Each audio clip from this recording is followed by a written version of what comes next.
So do we need to call Dr. Ramchandani? She's right here. Yeah, let's start. Okay. Every student attempts to get an O, a perfect score in the examinations, or 90%. Over the last few years, the 90% holders have increased by 60%. The 95% holders have doubled. Marks are no longer enough to get into your dream school abroad. In an attempt to differentiate between the many profiles they receive for admission, colleges have now begun to look beyond plain academics. Good afternoon, and a very warm welcome to the seminar on profile building by the International Programs Committee of HR College with Mrs. Upasana Kinra. My name is Yashajani, and it's beyond a pleasure to be your host. HR College of Commerce and Economics is a premier autonomous educational institute that echoes the vision of Dr. Radhakrishnan when he said, India's futures will be shaped in his classroom. But it's far more than that. It was the historic day of June 20, 1960 that saw the doors of HR College of Commerce and Economics open wide at dawn. Since then, HR has combined modernity with history, education with culture, committing itself to the pursuit of knowledge and creation of value, only to find itself at the helm of excellence in education. It is run by the Hyderabad Sindh National Collegiate Board and is affiliated with the HSNC University. Firstly, I would like to introduce you to our principal in charge and the Dean of Commerce of HSNC University. She's a leader who wants to transform more students into leaders by helping them develop their personalities. You will not find anyone more kind. She's an inspiration to all her students. She's always open to new ideas, and she pushes her students onto the path of brilliance. Our principal in charge, Dr. Pooja Ramchandani. Thank you for joining us, ma'am. If I had to describe our teacher in charge, I would talk about her intelligence, her wit, her way of articulation, getting work done, her constant interest in every event, her ability to build rock solid relations with anyone she meets from every single country. Her expertise in everything is jaw dropping. The director of international programs at HR, Dr. Chani Bhattacharjee. Thank you for your constant support, ma'am. Today, we are joined by Mrs. Upasana Kinra. Mrs. Kinra is a psychologist and an educator who works as a college advisor and behavioral counselor at DPS International Delhi. She works with high school students on their college applications to various countries and many well-known universities, such as Cambridge, UC Berkeley, LSE, and Columbia, to name a few, and guides the students through the entire process. She is also a teacher trainer for core skills with the British Council UK and was given the opportunity to travel and stay there for a week to study their systems. In addition, she regularly writes articles on careers and mental health for magazines and has also extensively worked with underprivileged children, as she's a strong believer that amidst all our success, we should give back to society. First, I would like to ask Dr. Ramchandani to say a few words. Thank you, Yash, and a warm welcome to the guest, Upasana ma'am. A good evening to all my brand ambassadors from International Programs Committee. A good evening to the professor in charge, Dr. Chandni. And I must say, my brand ambassadors, who are my students of International Programs Committee, always surprise me with something or other as a session. Right from getting foreign universities to do master classes here, to getting various speakers from various countries and universities to tell students what are the opportunities available even in this pandemic period, in this lockdown period, in the universities abroad. When HRites join HR college, or when the students join HR college, their dream is to go abroad, settle abroad, work abroad, or do some masters abroad and come back to India or settle there. HR College is proud to say that we have a very strong international programs committee who cater to these students' needs. And I must say, an important aspect that you all are taking today is profile building. not just academics, but how do you make your profile strong that any university would die to take you as a student is what today discussion is. And I must congratulate the IPC team. We call them as international brand ambassadors who ensure that all the available questions that are there in the mind of a student gets answered on this platform, which we call it as our IPC team, with very strong mentor with them, Dr. Chandni. And today, looking forward to a session from Upasna ji. Yes, the pandemic is not allowing us to meet offline, but at least online, the kids have kept HR alive and have decided that whatever happens, we will ensure, even if world opens in 2022, we are not going to sit back and relax. We will use this time to ensure that we build up our CVs, we build up our profiles, we know more about different universities and countries. And I think today's session is adding on to what our plan is, that maybe 2022, we will not sit back and relax. So my best wishes to this session. And I must say, a new president has taken over, Dhanvin, who have been in constant touch with me along with Chandni madam, so that they ensure they are looking at not just these interactions, but also getting foreign university experts, the experts from even our own country. Upasna ji, thank you so much for coming in and joining us today and taking efforts to collaborate with us and train our students and mentor our students into a thing like profile building, which kids may not even think about how important it is till they sit down to say, oh my God, I never did this, I never did this. So HR believes, as we said, we have become a university now ourselves. We are ensuring that we give such platforms to the students to build up their profile, to build up their skill, to add on different knowledge, additions of different skills to their CVs. And thank you so much for joining us. And my best wishes for this program, and looking forward to meeting you offline, definitely in the near future when things open up. So with these few words, I hand over back to Yash. Thank you, ma'am, for such warm words. I'm going to ask Dr. Bhattacharjee if she wanted to add on. Yes, I would definitely like to thank Dr. Ramchandani for taking a time out today, because we're kind of now struggling with the Board of Studies meetings, and ma'am is the Dean of Commerce and Management. So you really have no idea how busy she is. So thank you, Dr. Ramchandani, for taking a time out and encouraging our students. More so, I would also like to thank you for your constant, enthusiasm that you show, and all the way in which you have helped us out in organizing so many programs. Another very enlightening thing to mention here is that this particular Maestro Week is, of course, a brainchild of one of our students. When we got a lead to take forward a masterclass program, which Dr. Ramchandani was wanting to have.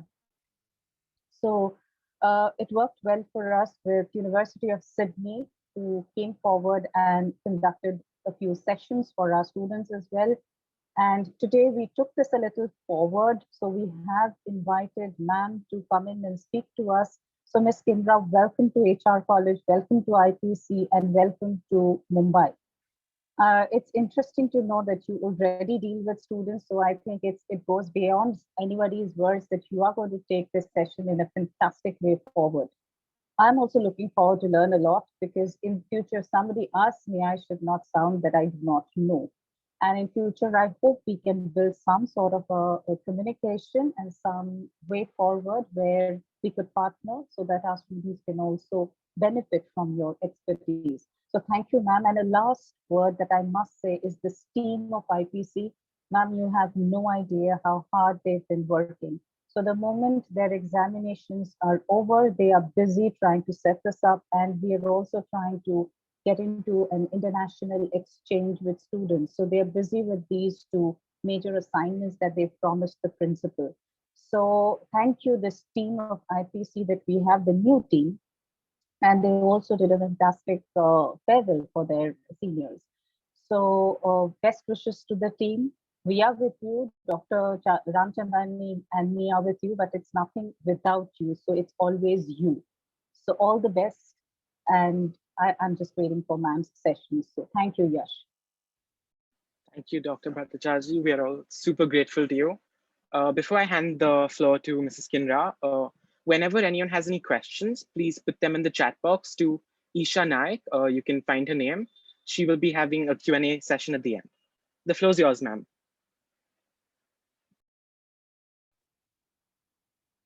Very warm welcome to HR College, and a big thank you to the college, then Mrs. Ramchandani, Dr. Ramchandani, Dr. Bhattacharjee, and the lovely team of IPC, especially Yash, who has been following us with me and constantly trying to make this possible. And I must congratulate all of you, because it's not, that one is not able to achieve because one lacks in academics or something. But most of the time it's lack of information. So I think it's really important that you people are well informed, so that you don't feel that, I wish I knew this so that I could have gone to my dream college. So congratulations for taking this extremely important step of, bringing on board people who can put in some value to your preparations and your planning today. So I will be sharing my presentation from the other device. So I think I'll be able to share, Yash? Yes, ma'am, you will be able to.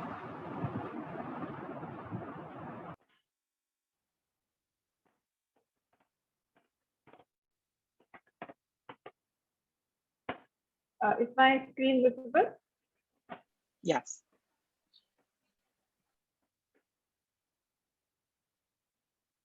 All right. So starting with the very first slide, that's actually just a slide to tell you that what we are doing, in case you don't know.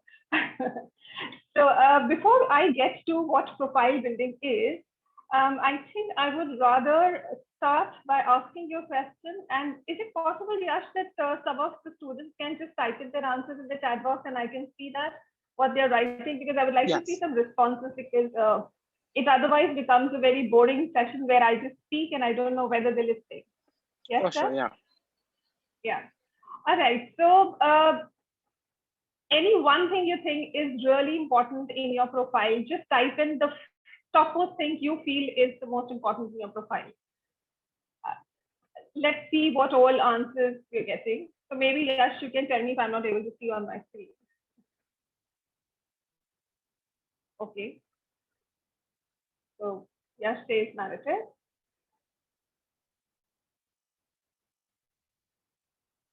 And any more answers?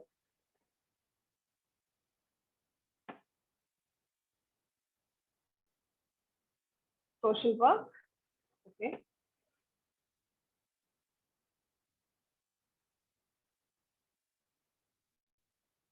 Let me just.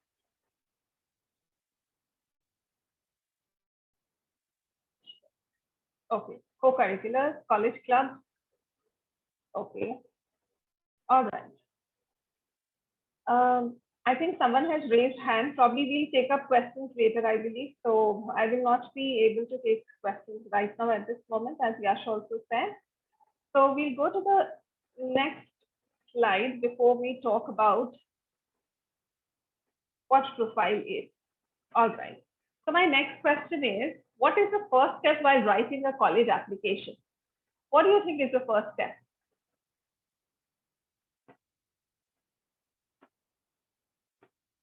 Yes, student. Your name. Okay. Writing a college application. Okay. Any more responses? Subject. A list of your accolades. All right. Knowing about the college. Okay. All right. Your previous qualification. Any more answers? Your qualification. Well, the first thing that you have to think is actually you have to plan. When I'm talking about writing an application, I'm not talking about taking a pen and putting it on paper and writing an application. Writing an application is actually the entire process that I'm talking about. And it starts with planning, whether you're talking about profile building, whether you're talking about sending in your GPAs or whatever that is required to go for admission. The first important step is planning. So we start with planning a little bit, and obviously we will take a profile building in detail. So now deciding what to study, finding the program. So when I talk about deciding what to study, so it starts with self-reflection, and this is something I'm sure you people know about very well. You must have heard about it so many times, and you must have done it also. But this is something that should take the maximum time of yours, where you actually ask yourself what I really want to do, what I really am good at, what are my strengths, what is something that I would love doing. I will not, get into something just because this is going to bring in more money, because that cannot be something that can go for a long time. So you have to have a lot of questions and answer those questions to yourself so that you reflect and understand yourself better before going ahead with actually putting your name there on the application, like someone said. Then streamline and solidify your career focus area. By this time, especially when you are in your undergrad program, it is expected, at least by now, you should be knowing as to where you're going to focus on, which area you're going to specialize in. So even if it is not super specialization we're talking about at this point of time, but you know your interest areas very well. So try and start focusing on that and solidifying it into a proper plan.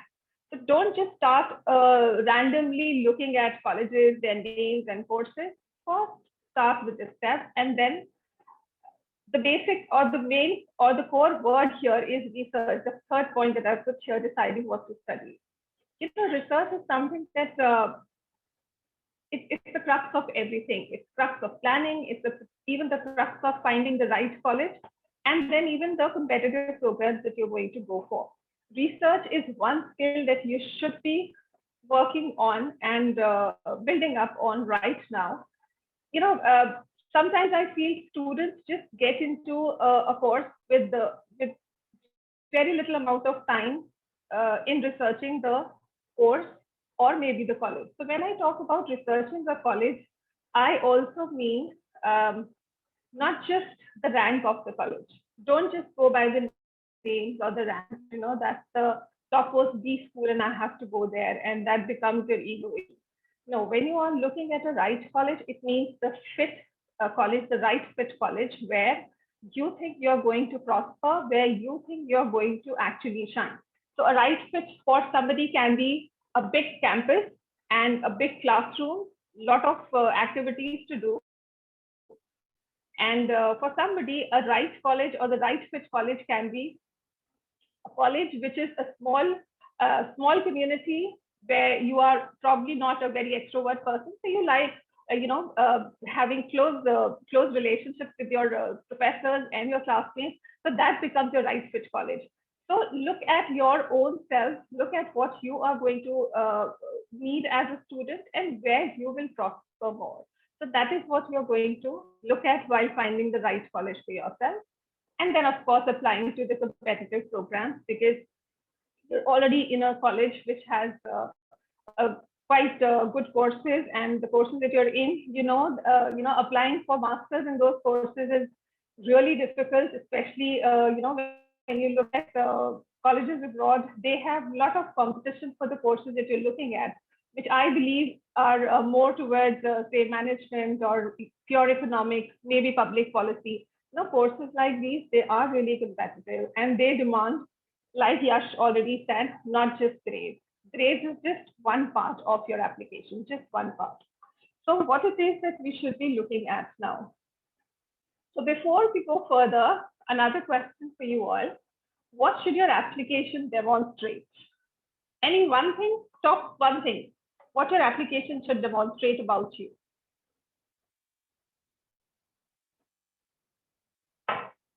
Quick responses. Your motivation, go on. overall experience, committed to your goals, how you fit in the most, your intent, interest, excellent, your area of interest, you'll accomplish something in it. Great. So we're getting excellent answers. And see, obviously, you're not mind readers. You don't know what my answers will be, but then they'll be around what I have written, right? So you'll get the gist of what I mean. And okay, so these are the three things that should form the basis of your entire application. That is, it should show your enthusiasm, your knowledge, and the skills. So your profile will be all around it. Your CV will be all around it. And each and everything that you send to the admissions officers should somehow demonstrate about your enthusiasm, your knowledge, and your skills. Okay, so now another question. Which of these is not a tip for researching a good university? So A, B, C, or D? Quickly just type in your answers here. What is not a tip for researching a good university? A. Funny says A. Sumedh also says A. Bhumika says A. Surbhi, Divyanshi, Mohit, Khushi. So everybody, I think, okay. You know, this question I had put in just because I wanted to motivate you people so that you know that you people are already researching and you've done your homework well. Great. So you all are correct. You don't have to keep sitting and waiting for the application materials to come in. So, you know, applaud for this answer because everybody got it correct.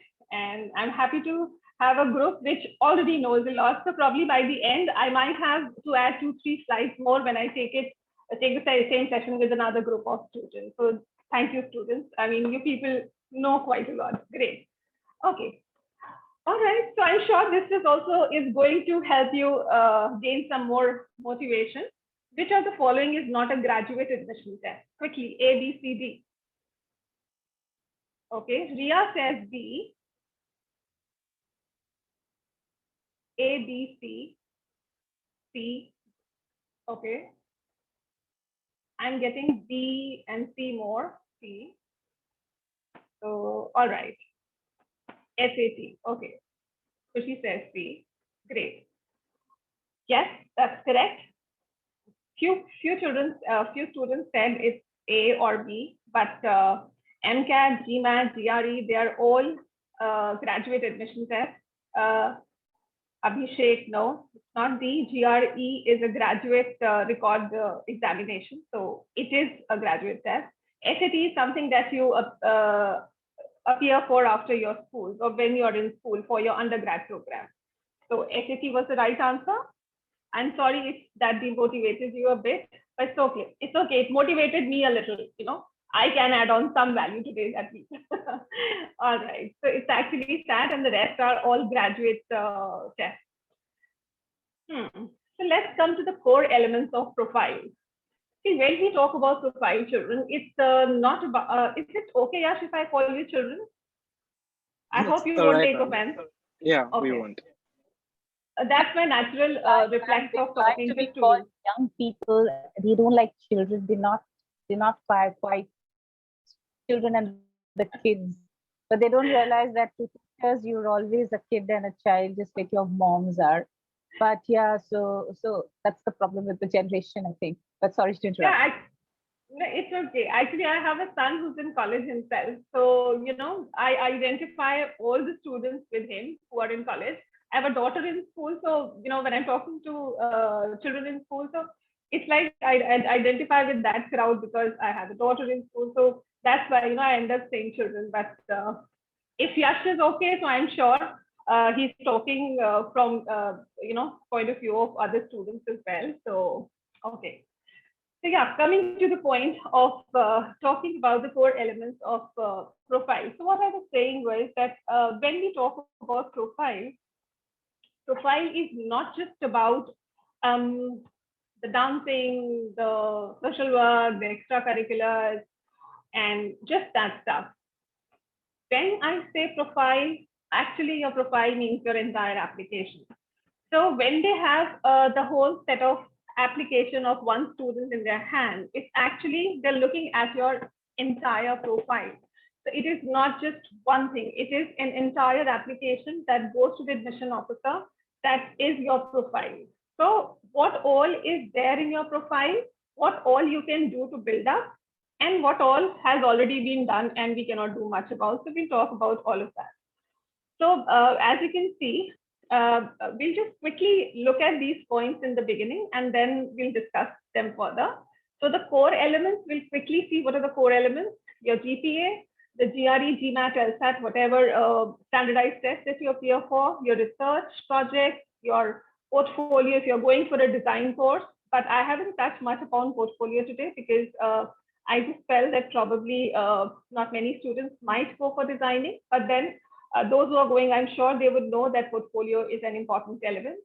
Then statement of purpose, that is your motivation letter, the letters of recommendation that comes from your professors or from people where you have worked, your employers, and your CV. So these are the core elements of your profile. Now we come to the ones that complement the basic elements of your profile, and they are your work experience, the relevant work experience, your internships, whatever internships you have done, the online courses that you must have taken up, the volunteering that you have done, the social work that we were talking about, the extracurricular activities, and various awards and achievements. And add on to this leadership as well, whatever leadership activities that you've taken up.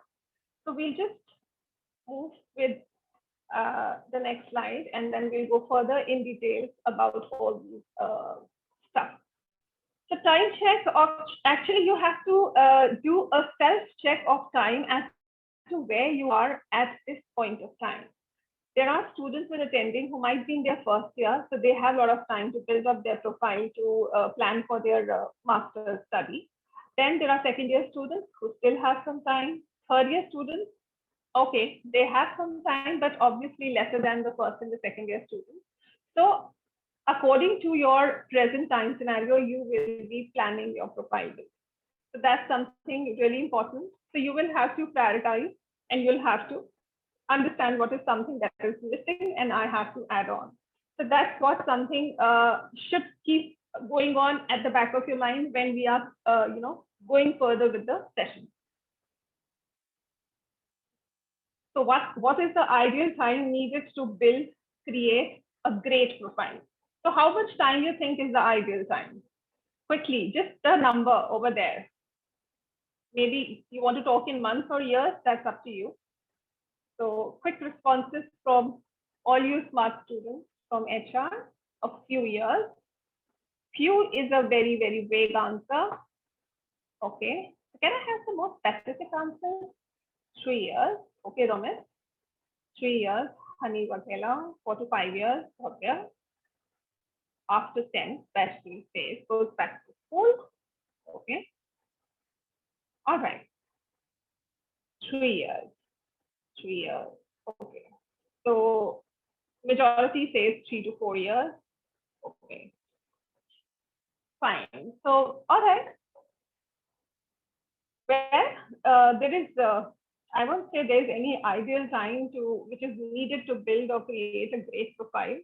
It becomes ideal if you have done something very meaningful even in the last 1 year. So it can help you create a wonderful profile. Maybe you get an opportunity in your last year in your college.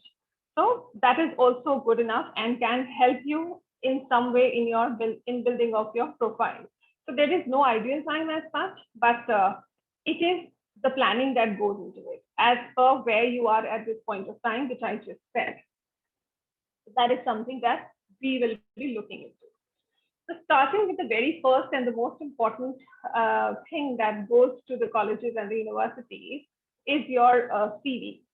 So the CV is something which has to be very, very impressive because CV is something that's going to tell them what you have done till now. So, your CV is something, I've seen sometimes students try to make it very, very, very beautiful with beautiful fonts and putting in a lot of creativity over there. So let us just understand it's a very formal document. So we have to keep it very simple. And I'm sure you must be having some workshops in your colleges also. And I'm sure you must be learning how to create a CV. And if not, then Yash, look for another speaker next time and have one session on how to write a CV, because that makes for a great impression on the admission officer. And your CV is something that should be very, very structured. It should not be haywire that, you're just you're just jumping back and forth with something. So it has to be chronological. And when we say chronological, it starts from the present and goes reverse. So that is somehow, that is what actually a good CV will always have. So tailor your CV. So it's not that, you should be sending the same CV to all the universities that you're applying to. When you're applying to a particular university, please look at their requirements. They might have certain requirements. There are some universities which may ask you to send you a resume. So resume and CV will be different. Resume is something which is very crisp. It's a very short document, probably just one-page document. And CV is something which is more comprehensive. Mostly the colleges will ask you for a CV because it gives you the opportunity to explain and talk about your experiences in certain things. So that's something that is that you have to really check on. So see where you are sending your CV and tailor it accordingly. Logical flow, again, it has to flow logically. So when I say chronological order, so that is what I meant. Add dates to it. Your CV without dates is meaningless. So you should have the dates in your CV. Add math. When I say add math, it simply means that when you're saying that I interned as a sales person or a marketing person in a particular company, and because of the strategies that I employed there for the next 6 months, the sales went up. So be specific. When you said that you need few years to build your profile, I said you have to be specific. So you have to be specific, whether it went up by 10%, 20%. So that is the kind of math you need to add. So add figures wherever you think it's important, and it makes it more factual. It makes it more believable. So that's something that you definitely need to look at when you're writing your CV. Make it attractive. Again, it doesn't mean attractive doesn't mean that you have to put flowers and all of that on your CV. By making it attractive, it simply means that it has to have proper formatting, and the font should be easy to read font, and everything should be, it shouldn't look ugly and dirty and haphazard. That's something that should be appealing to the eye. And definitely the most important point in your CV is proofread it. And not once, many times. Take help from your seniors, take help from professionals that you know of, and let them read your CV and let them give you their feedback. So that is one first very important element of your profile, that your CV has to be very, very impressive. Okay. What not to include in your CV? Again, common mistakes. Please don't put in your personal information when you're sending your CV to colleges. It's not required. It's already there in the application. Don't put a photograph of yourself on the CV. That also is not required when you're sending it to colleges. Don't mention anything from your high school. That's absolutely not required. Just forget about all the titles that you held or all the things that you won, all the competitions that you won. They might have been wonderful at that point of time, but when you're looking for admission to a graduate school, you don't have to mention your high school achievements in the CV. Avoid irrelevant job experiences or internships. By irrelevant, I mean maybe you were in a position which has no relevance to the kind of course that you're applying for. So that's something that need not be there in your CV. Avoid mentioning poor GPA scores. So if there's a student who has had great scores in GPA, and there's an academic section that you have to create. When your CV, when you write your CV, it has to be structured and categorized. So there is one category when you write about your academics. So if there's somebody who has achieved a lot in academics and has had wonderful scores, we'll definitely mention them over there. Otherwise, if somebody who has sometimes, maybe you can very smartly just put in the courses that you have taken and skip the GPA part, because your education part is the first of your CV and might not be actually, very appealing. That's something you can skip. Coming to standardized testing. So when we talk about standardized testing, that is GMAT, GRE, and anything that that helps you get in a good university, you know how important it is, and it is useful for the admission officers, because then they can compare you with the other applicants who are there in the applicant pool. So it is important that I think questions I'll take up later. So yeah, it's important that you understand that you have to take these standardized tests really very, very seriously.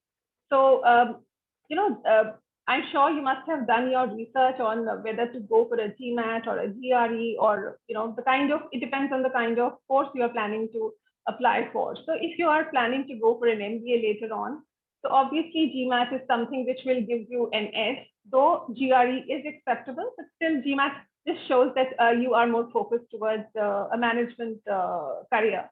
So it's advisable to go for a GMAT if you're planning for MBA. Otherwise, GRE is something that is acceptable, but GRE is also something that will help you in any sort of course. It's a very general kind of a standardized course. So yes, it is important that you prepare for your standardized test, and your GMAT score or your GRE score will actually make your profile a heavy one. So that's again something that's in your hands, and you can still think of planning towards it and make sure it's there. So when I talk about the GMAT, or when I talk about the GPA, it is something very academic. It is something that depends on the marks that you're getting in or the scores that you're getting in these examinations. So when we talk about profile, again, I'm repeating what you have said, it's not just about marks. So you have other options that we just mentioned in those two lists of 4 elements and the complementary elements. So we will be now focusing on that. And when you see that probably you are not very strong on these 2 areas, there are other areas that you can actually put your focus on and create a good profile. Now, importance of a statement of purpose or an engaging statement of purpose. This is, I would say, one of the most important elements in your application, in your profile. So before we begin, let me just quickly ask, it is a good idea to start your statement of purpose with a famous quote. Is it true or false? Can I have a quick true and false here? What do you think? True. Okay. Some are saying true, some are saying false. Okay.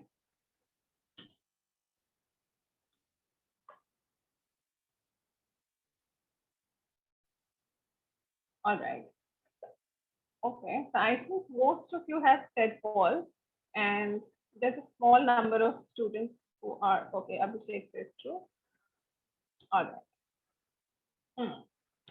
Well, it's actually not a good idea to start your statement of purpose with a quote. I mean, this is something that we have been trained to do when you're writing articles, when you're writing essays in school and colleges. But when you're writing a statement of purpose for a college admission purpose, you're not supposed to write a quote in the beginning. It is a very cliche, and this is not something that admission officers really like to see. The statement of purpose has to be a little different, not like the essay that we write. So we'll discuss what should go there. Okay, so before we go forward, again, I should have done A, B, C, D, but I think you can understand it well. So your personal statement should include which of the following? Can you tell me? Out of A, B, C, D. A is interest and motivation in the occupation. B is reasons why you believe you'll be successful. Any obstacles, hardships you experience, that's a C one. And D is, okay, Khushi says D, and D is why you want to attend a specific university or college. So A, B, C, D. What do you think is the correct answer? Somebody said all, somebody said B. Any more answers? D, okay. A and C, D, D, okay. C and D, okay. Sagar says D.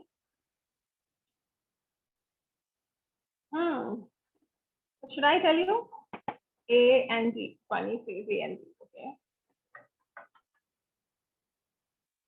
Any more answers? All right, Chetan says D. Okay. A, C, and D. Aniket, that must have been tough. Leaving one. Okay, A, B, and D. That's Rostam. Okay. But A, a combination of all. Okay, Ria says a combination of all. She's asking a question. Okay, so a question as an answer. All right. Well, she's right. I mean, if that was an answer in the form of a question mark in the end, yes, your personal statement should include all of these: your interest and motivation in the occupation, reasons why you believe you will be successful, any obstacles, hardships you experience, if appropriate. It's not that you have to put in over there, and why you want to attend the specific university or college. So, you know, that's an entire workshop in itself when we talk about how to create a statement of purpose. But I go back to my previous slide. How do I go back? Okay.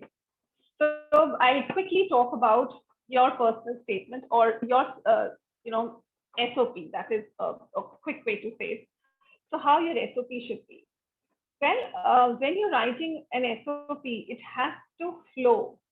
Okay, it has to, it has to have a flow. So yeah, these are the important components. I was looking for this. But before that, let me just quickly talk about your USP, which is something that you can bring out in your statement of purpose. Because USP, I know you people are studying subjects where you have, where you understand this terminology. So that is something that will make you stand out from others in the pool of applications. So, you know, right now, when you have kind of similar education in similar schools and then similar kind of environment in colleges, so obviously the opportunities that you people have are also kind of similar. But as an individual, you people are all different from each other. So that is something that you have to identify. So when you're talking about a USP about yourself, it necessarily need not be something which you think is something has to be out of the world or something difficult. A USP can be as simple as a student being more empathetic than others.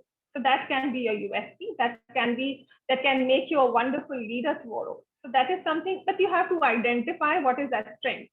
For somebody, their USP can be their networking skills.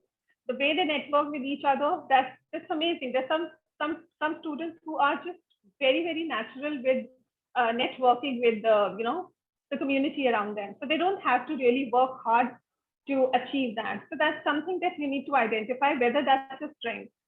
Or another person's USP can be that you are somebody who everybody thinks that you're very shy, you talk very less. So sometimes you feel that that's actually an impediment, but maybe that's something that helps you in observing people more, that helps you in making your decisions well in time, instead of just wasting your time in talking a lot. You probably sit and reflect a lot and observe people, and maybe that helps you become a better thinker. So that can be a USP. It's just that you have to identify what your USP is, and that is something that will should come out in your statement of purpose.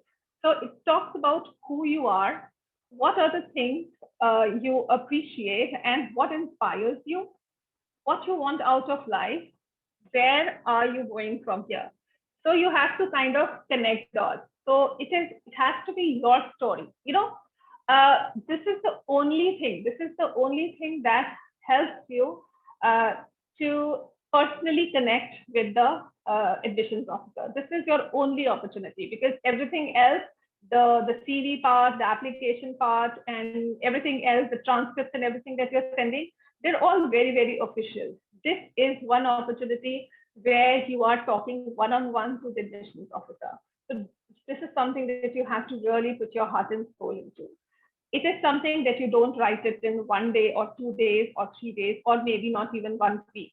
You need first draft, probably, you write two things or 3 things in a day, then probably, it's just going at the back of your mind. So that's how you write your statement of purpose. You give it some time.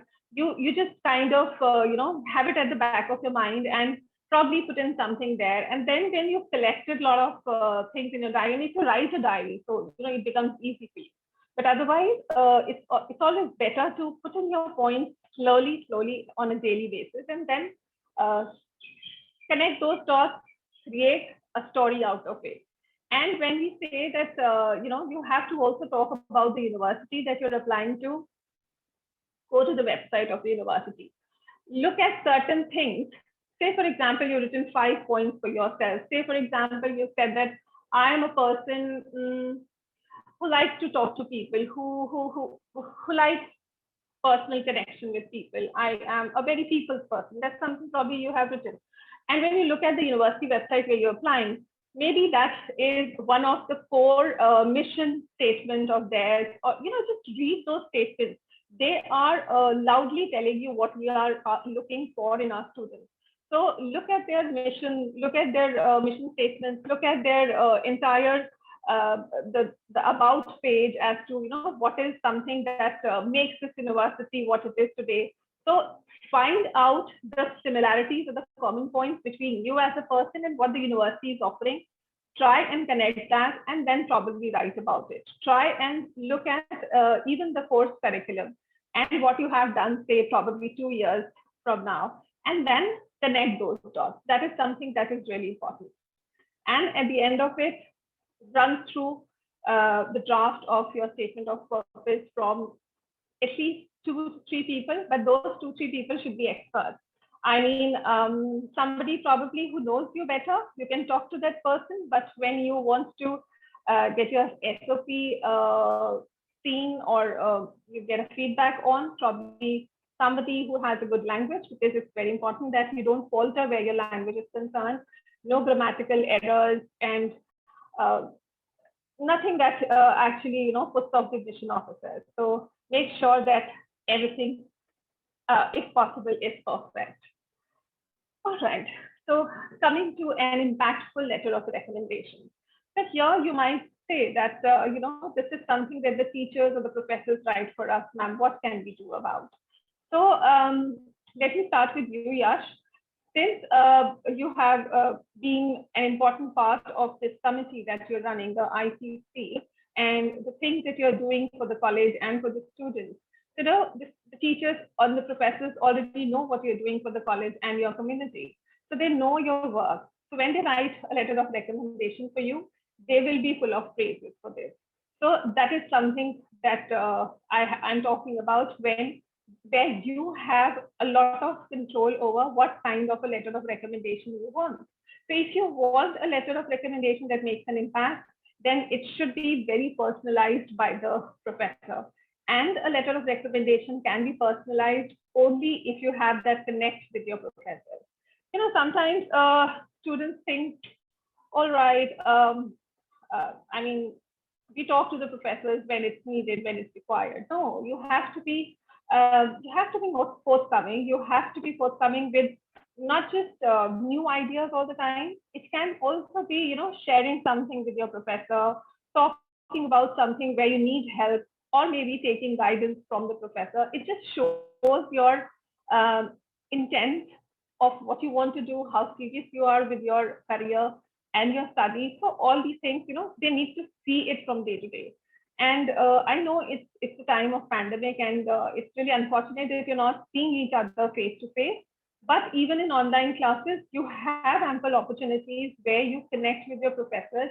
Maybe just writing a mail asking if there's a research opportunity, and you want to you're interested and you want to help out, or anything of that sort. So you should be always be there. I mean, proactive. Be proactive when you're there in your classes, even when the classes are not on. But when you're proactive, they will know that this is a student, and they would love to write a letter of recommendation for you. I think the worst scenario is when a student asks for a letter of recommendation and the teacher is trying to figure out, not even able to remember the face of the student. And then the teacher is going to write a very, very general kind of a letter of recommendation for you. That's not something that admission officers will get impressed with. So if you want an impressive letter of recommendation, then it has to be anecdotal. So that has to be the core of a letter of recommendation. It has to be anecdotal. There have to be examples quoted by the professors that on say, for example, discussion is going on, and I'm sorry, I just know Yash, so I'm taking his name again and again. So a professor writing for you from the college can quote this example that how you picked up a professional from nowhere, and just through internet search, maybe your team did it. So whatever it is that you're doing, putting it as an example will be more impactful rather than just putting adjectives. So there has to be a slight, differentiation between adjectives and verbs. So when it is a letter of recommendation, an impactful one will be one which has more verbs and not adjectives. Adjectives make it very boring. He's very hardworking. He's very this. He has leadership skills. He has blah blah blah. Nobody likes to read that. But when I'm saying he arranged the session, he made sure that even the professors are there on time and the speaker is there and maximum students join in. He managed the registration, maybe with the team, of course. It's not a one person's work, but he led a team maybe. So that is something, when she or he, your professor, is using more of verbs rather than just adjectives. So that makes for a very impactful letter of recommendation. Another way to control your letter of recommendation is when you have an impactful CV, hand it over to your professor and then say that, this is something that I have done. And because they won't know everything that we're doing. They are not going to know actually. So the professors would like to pick up the best things they feel that they should be taking. And obviously they will have to verify it before they are doing it in the letters of recommendation. But that will help them also to write well. That's going to help you also because you're going to get a good letter of recommendation, an impactful one. So that is something really important. Okay, I can go on the same topic, but I think there's a time crunch here, so we'll just quickly go ahead. Again, another important part of your profile, that's your work experience and your internship. So when I say irrelevant and relevant, I mean, there was a question also right in the middle. Somebody had asked, what do you mean by irrelevant work experience? Say, for example, somebody wants to apply for a course in economics and somebody is looking for a master's in economics. So admission officers are more interested in looking at the skills needed to be successful in that course when you are there in the university. They're not interested to see that maybe you were an event coordinator maybe, or maybe a choreographer for your dance program in your school. Sorry, when you're talking about internships, I'm sorry. When you talk about internships where they are not relevant to say the careers where when you were looking at economics as a course for you. So internship which is not relevant can be maybe say a social media manager, right? So that makes it little irrelevant. I'm not saying you don't add it, but say for example, if you've done it with one of a very good organization, a well-known organization, well, you can definitely put in there, but that can be an added internship. it cannot be something that will actually really interest them. So if you have plans to go for, say, an MBA, so look for internships that are going to help you. So internships or maybe jobs, because as you know, if you want to go for an MBA, it's always better to have some work experience. So don't go for just any job. Try and look for a job in the area which interests you for your master's later. So that's really going to help you, not something that will just add on, number of lines and pages in your CV. So that's not what they're looking for. They want something very, very relevant and focused and connected to what you really want to do. Because they want people who want to be successful, who are going to be successful in that course in their college. So that is what I meant when I said, but make sure that you do some internships, definitely, if not a job. But for a management, later on, I'm sure you need to do a job first and then think about a management course, because that will get you the best of colleges later. But for other courses like economics and others, internships is definitely something which is very desirable as a student's profile. All right. So now, when I talk about profile building, building connections is something very important. And profile building is all about not what you do as an individual, but what you do as a part of this community. So when I talk about building connections, I'll be talking about these four majorly. First is your own college professor. Like I said, it helps you in a good recommendation letter. Then it will also help you if there is some research opportunity. A college professor would know. They will help you.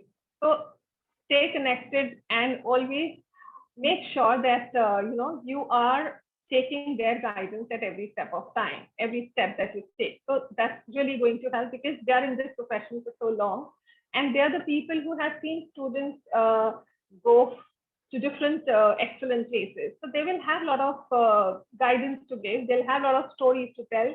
They can also connect you further to the alumni, which is the second point that I mentioned. I'm sure you must be having a rich alumni committee or some club, I'm sure. But if you're not connected well with alumni, then no point. So it's really important that you connect with them, see what was their path, how they managed to reach where they are, get inspired, and do your bit, what you have to as a college student, so that you are able to reach where you are dreaming of. Then again, a very important point that I wanted to talk about is reach out to professors of your dream college. Now, this is something that not many students know, and this is again something that you might not get an answer or a revert on your mail in the first go. It can be that you have to write at least to 5 or 6 professors. So when you are writing to them, reaching out to them is with a purpose. It's not that you just randomly write, hi, I'm this, I'm in this college studying this, and I want to come to your college. You tell me what should I do. They will not respond. You have to first look at their profiles, read up about them, see what work they have done, see what kind of research they're doing, find out some common points there, see if that is something that really interests you. Do a little homework on that and then write to the professor, probably talking about, this. I mean, sometimes, what happens is you write to them and you say that this is the research that you're doing. If you need a volunteer for, for data collection or something, whatever, any kind of work in your research, just write to that professor and see, maybe he can write, he might write back to you if you need somebody of your education level at that point of time. Even not even if he just writes back and says, no, I do not I do not need an intern at this point of time, or somebody who can do this work for me, I really don't need, but at least he's answered to you. So maybe you can, it depends on your skill on how to take that conversation a little further. So just try and connect, and if you're able to connect with even 1 or 2 professors, that will help you in showing your interest and probably, that can help you someday even in admission later on. Because I have seen, and when I'm talking about it, I'm thinking about one of the Canadian colleges where this actually happened, because the student was in constant touch with one of the professors, and that really worked well for one of the students which I know of. So that's something that you should also start looking at. And even if you're not able to reach out to professors, then yes, write to admission officers. They are always ready to help. So don't just sit back thinking that they're not going to answer. They are more professional than probably we people are here in India. I mean, if you write to them, they are very forthcoming with help, especially the admission officers. And also because you're going to get a lot of international fees, huge fees, so they will be forthcoming. So make sure that you do connect with at least the admission officers and ask as many questions as you want. Last but not least, a very important one, connect with your community through social media, of course. So LinkedIn, Twitter, I'm not talking about Facebook, I'm not talking about Instagram maybe, because they are more personal accounts. So I would say I mean, if you haven't created yet, have your professional account. And it's not just having your professional account, it is actually creating your digital footprint. Always remember that, a digital footprint that reflects well on you can always take you one step further sometimes. In fact, I don't know whether you heard about it or not. Few years back, there was this case that happened in Harvard, and where it was in the undergrad admissions, not the PG, not the grad admissions, where a lot of students lost their seats just because their social media was scrutinized and they didn't find it appropriate. And they actually, after giving them offers, the offers were rescinded. So that is what happened in Harvard. So I'm sure you would not want to create a digital footprint that can put you in bad light. So just make sure just you connect and create a good digital footprint for yours. Again, quick one. I think I am running out of time. Yes, Yash? It's already we can take a little bit more time. That's all right. Okay, so actually, I just get too emotional, and I probably, go to the depths of certain points where probably I should have stopped sometimes. It's okay. Research work, again, a lot depends on what kind of masters you're looking at, whether you're looking at a research focused masters or a postdoc masters. So whatever research you do at this point of time is going to definitely help you and keep you at the top of the applicant pool.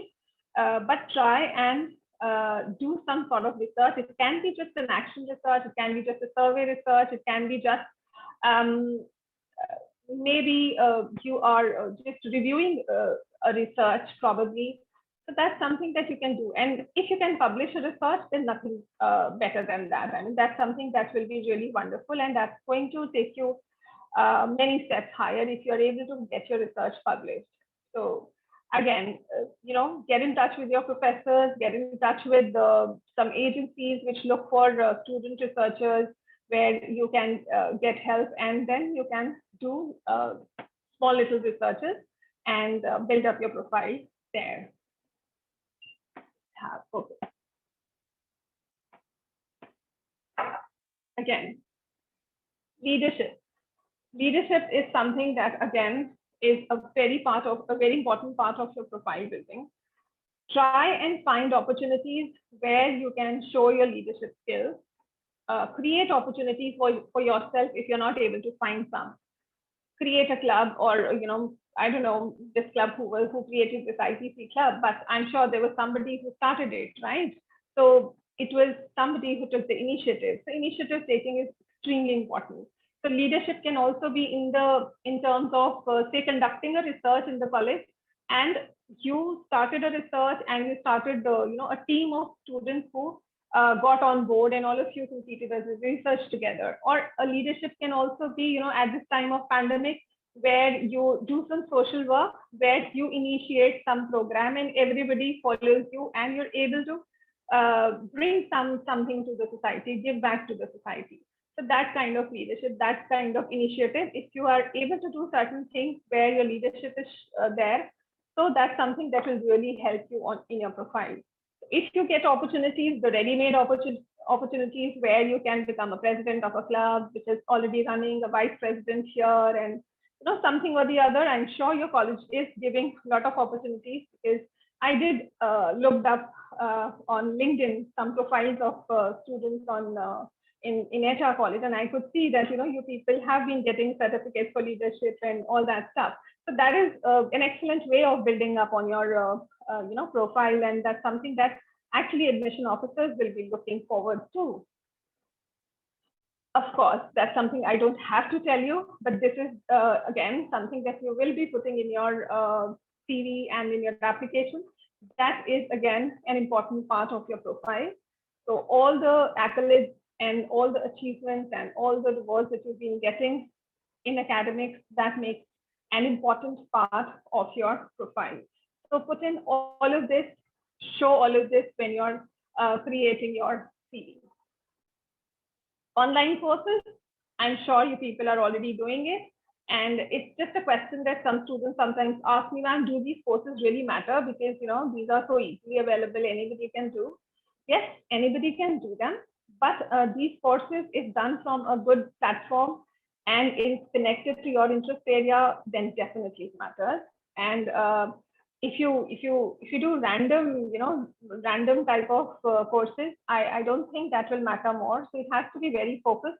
So something that shows that you're really keen, and since you had time on your hand because you had online classes, you were not going to college, so maybe you can add up your profile with an extra knowledge at this point of time. So it will really help you. Volunteer. So if you're looking for US majorly, so US is a very social work kind of, looking for social work kind of students. So they really pay a lot of attention to those students who've done big volunteer work. So, you don't have the opportunity of going to Uganda right now and do some social work, or going to some other other place where you do some volunteer work, but make the most of whatever you can do at this point of time. So, you have to be creative. You have to think for your community. You actually have to be empathetic for your community to actually understand what is the problem and where is the problem and how you can, how you can contribute. So that's something really important, and that's not just for profile. This is something I would always say.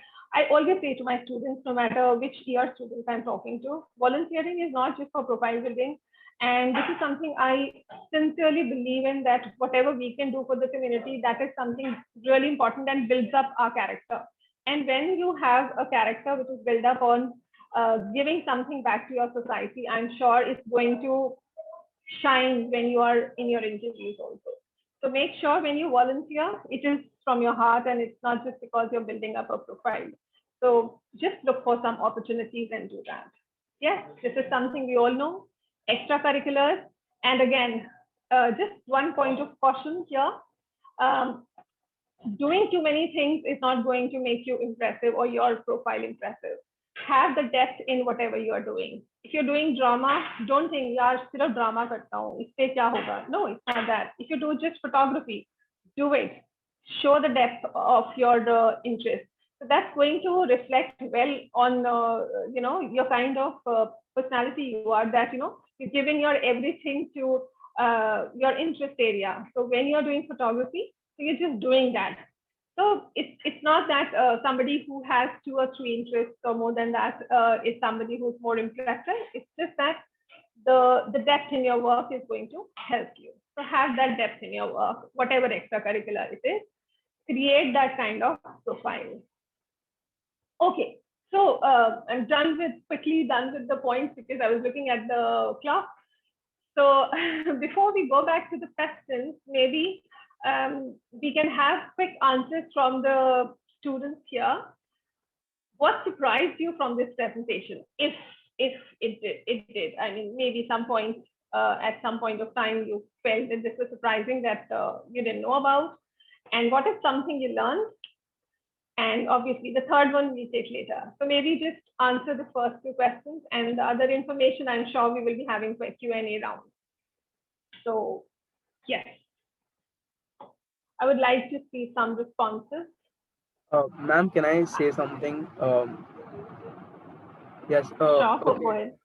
First of all, I love the presentation and I love how energized you were in trying to help us with your presentation. And I'm really happy because even though being a TY student, most of us we know these things that what helps us getting ahead in life and how to build our profile, make it more powerful when you're going ahead for maybe an internship or maybe even college admission. But even after knowing all these things, you have so immaculately helped us in understanding what goes individually in everything, which has made us given us a more clear idea on what things we need to concentrate on, even in these particular fields like extracurricular activities and volunteering in different social works. um, Personally, I say that apart from your selfish needs to show for yourself that I've done this and this, you should always give back to the community, as you've said, and I completely agree with you. And I just want to say I've learned a lot today. And I was under this impression that I have an elder brother, I have an elder sister, and they have gone through this process, and I always feel that seems easy, and they'll help me out and I'll be okay. But after seeing them work and after realizing the other people experience on how things work and how they are successful in life, I have it's really an eye opener for at least for me, and I'm hoping everybody over here. And I just enjoyed the session a lot, ma'am. Thank you for being here. Really appreciate it. Thank you so much. Thanks for your kind words. That keeps me motivated. No matter how old we get, we all need that pat on the back to keep us going, right? Yes, ma'am. Thank you Yes. for being here. So, do we have some answers here? I would just like to see. I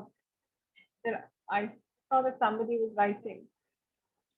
The cohesive flow and how personalized. Okay, thank you. Okay, verbs and adjectives in LOR. Anything that surprised you, students? Nothing. It's okay. Something that you learned is also something that is okay.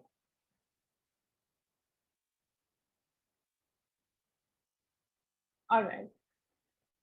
So okay. I haven't got many replies, so I don't I know think what to say. everyone probably has a lot of questions instead, because I think you've Okay. piqued their interest. So Okay. yeah, you're getting a few responses now. Volunteering and leadership. All right. I think let's go with the queries if you have certification in social matters. Okay. Okay. Isha, you can take this. Good evening, ma'am. I'm Isha Naik. I'm the Director of Guest Relations at IPC, and it's really an honor to have you on board with us today. So, without further delay, I'll be starting with the questions. What advice would you give students who wish to take a gap year? Okay, see, it depends on why you are taking a gap year. With the pandemic, gap year has become very normal right now. A lot of students are taking a gap year, and the only thing is that you need to give a very logical reply to why a gap year. So that means you have to have a very purposeful gap year, and the reason behind it should be very honest and believable. So that's something you need to do something substantial during this gap year. So it should not be that you were just figuring out what to do and actually did nothing the whole year. So make use of that gap year, but universities in India might question your gap in your education sometimes, though over time it has changed. But outside, they actually look look at it very positively. So that's something that you can definitely take a gap year, but then do something constructive. Okay, thank you, ma'am.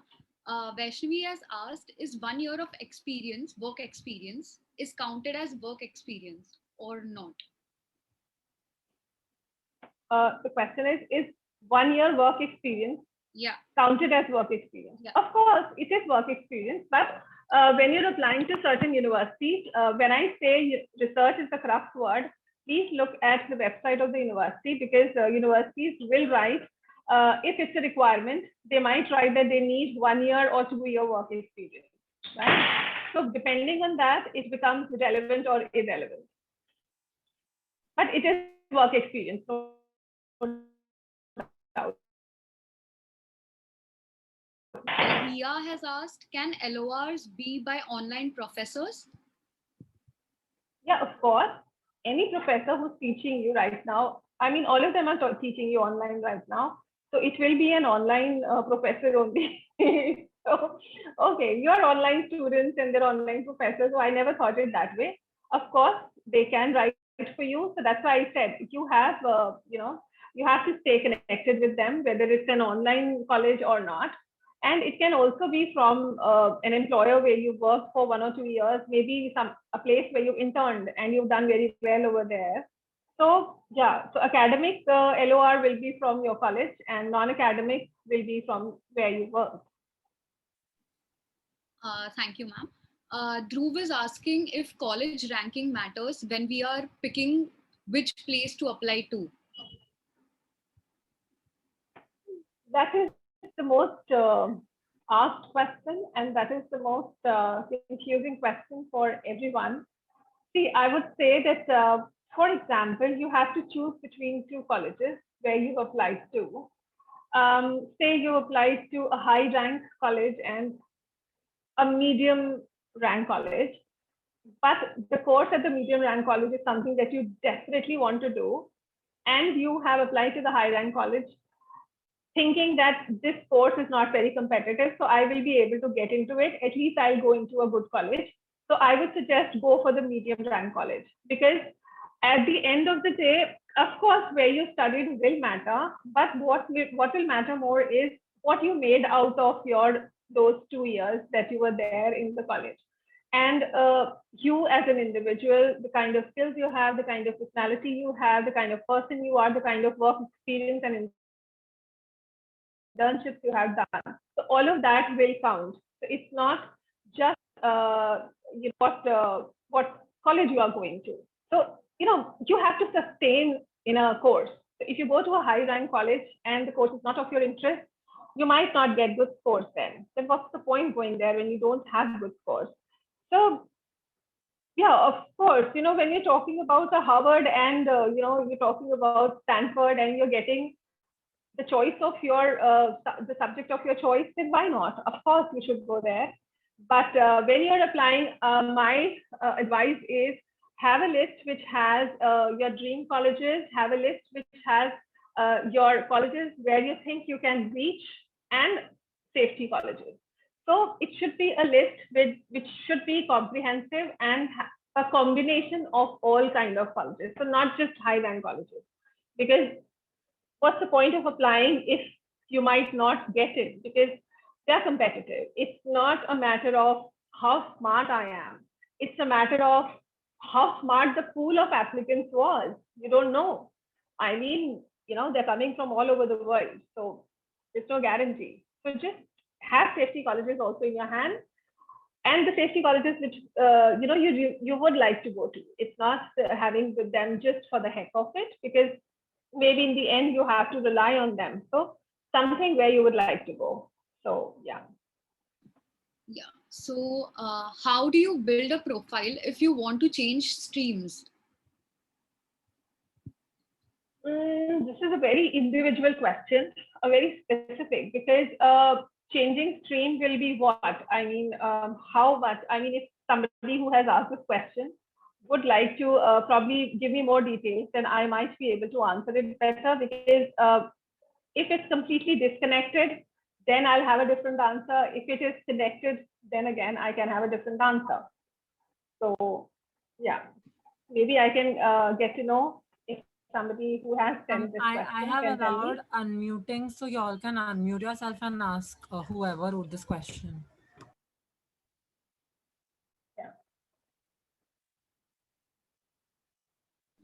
That was me actually. So I'm gonna like make it a little clearer. So we're currently in commerce, right? I'm studying management with a code in finance, but I'm considering possibly moving to a field related to communications or humanities or literature. Okay. So And my you need to extracurriculars do find. support it, but my degree doesn't. Okay. All right. Not an issue. Take a gap year probably and do something to demonstrate your interest in the field that you are planning to apply. If you don't get in this year. Say, for example, what kind of course are you thinking of? Communications, you said? Yeah, communications probably. And you're doing presently which degree, Yash? BMS with a code in finance. All right. So that's, yes, very, very different. No doubt. But it's okay. I mean, your extracurriculars, like you said, are already demonstrating your interest in what you are planning to apply for. And maybe, you can look at some internships in, in the field that you're looking at, or maybe doing a part-time job or something, which just shows them that you were really interested. BMS that you're doing, that's obviously, management studies is something that will always come handy no matter what you are going to study later, whether you do communications, because if you're joining an organization, you will be joining some managerial positions someday, right? So these studies will be, relevant even then. So just to have a flow or probably a connection between your interest and what you have done. So maybe an internship that is from a good organization that can definitely help you. And then having a very, very logical statement of purpose. So that will be your time when you can actually explain through your statement of purpose that what went into you and how your story moved, and from how BMS you are going towards communication or whatever that you are going to apply to. So that's where you can actually convince them. So it has to be very convincing. Upasana ma'am, with your permission, may I just add this for Yash? Yash, I give Go you ahead. suggestions. Number one, you go for an MBA. When you go for an MBA, you come out from your MBA degree, you can then pick up communication as a special paper. Even IIM has it. Number two, you can look at institutions in USA. Institutions in UK are a little rigid. They may not want to absorb you knowing your core areas and why you would want to move out from finance, for example. So convincing them will be a little tougher task, like ma'am said. Even if you have an internship, they'll still frown and they've got that stiff British upper lip, you know that. So you may really need to go to US, which is more flexible, and they are actually looking at a lot of marketing and communication as a stream which is developing. So look at USA is my suggestion. But then USA masters is not where the UK masters is. Ma'am would know that. So that's why you'll have to be more prepared for it. So that's my suggestion. Sorry, Upasana ma'am, I just thought that could help him. No. That's all the more better. Thanks for adding. Okay, ma'am. So I'll take two more questions as we are running out of time. So if you have no internship experience, but plenty of extracurriculars, good LORs from the principal, senior professors, is it fine to scrap work experience? No. You should look at work experience definitely. So even if you have lesser extracurriculars, but having at least one or two internships, at least one internship, I mean, if not many, that will definitely help, because internships give you work skills. So that's something that they are actually looking at. And when you really work in an environment which is similar to what you will do after years, so that's something that really helps you build up on those skills. So my advice is always to go ahead with some sort of internship or a job experience. It's really important. So last question, does multiple number of internships matter, or a single internship with a really long duration is better? See, multiple internships, again, it will depend on the kind of internships you have done. So if they are the kind where shows that you've been hopping off and on and with different roles at different times, that might not reflect very well. But it's always better to have more focused internship. So even if it's 1 or 2 for a long duration, that is better rather than hopping into 10 different types of internships. So yeah, but if it is something that was intended to be a short term from the organization's point of view, then that's something that you can reflect on while you're writing your CV. So that will still make it acceptable to the admission officers. Good evening, ma'am. Ma'am, can I ask a question? I guess one of my questions about the online professors that was actually directed towards high school professors. So, ma'am, can you LOI be by high school? Yes, ma'am. The high school professors, no. Not from them. All right, ma'am. And ma'am, just one add-on here. So, ma'am, if there's an entrepreneurship project that we have going on, so what will be the perfect section in the CV to add it? That will be, if you have any leadership position in that project, in that team, so it can go into the leadership section. If not, then it can go into your extracurriculars. All right, ma'am. Thank you. I think that's it. Thank you so much, ma'am. And Yash, you can take over. Yeah, before I end with a note of thank you, I'm just going to ask Dr. Bhattacharjee if she wanted to have any closing remarks. Thank you, Yash, and thank you, Upasana ma'am. It's, I think, a wonderful session and I was quite glued to it. I had so much work, but I still had to sit through a session like this to understand what the perspective is coming from counselors such as you.